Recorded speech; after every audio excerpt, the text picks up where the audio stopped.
everybody, I'm John Nash with Ukulele Inspired. Today's Insight, we talk a little bit about chromatic scales and learning your fretboard geography. What is the chromatic scale? The chromatic scale is all 12 notes that we can play in Western music, ordered from the letters A up through G and repeating again at A. Now in between each one of these natural notes is sort of in between or halfway note that we call either the preceding letter sharped or the following letter flat. The exception to this rule is between the notes B and C and the notes E and F. Here there is no in-between note, so the distance between these two notes is what's called 1/2 of a step. On the ukulele, 1/2 of a step is equal to 1 fret in distance. So if I was to go up the chromatic scale on the A string, all the notes that I could play are as follows. A on the open string, or the 0 fret on the A string. Then I move up to this note, which is either A sharp or B flat. Then this note, which is B.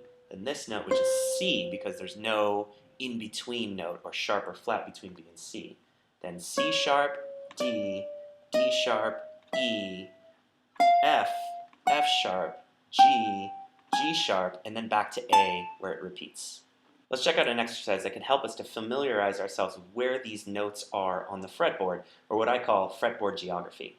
First, let's play each one of the open strings and say whatever note it is out loud. So the strings from top to bottom are G, C, E, and A. And remember, these open strings we really want to try to identify as being on the 0 fret of each one of these strings. For each string, play up each fret up to the 4th fret and then back down.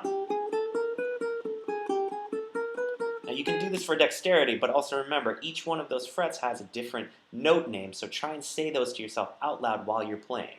G, G sharp, A sharp, B, A sharp, A, G sharp, G. Remember, each one of those in-between notes has 2 different names, so make sure you're alternating each time you do the exercise. G, A flat, A, B flat, and B. There you have it, a little exercise for practicing your chromatic scales and fretboard geography. Thanks so much for tuning in to Insight, and be sure to subscribe to stay inspired.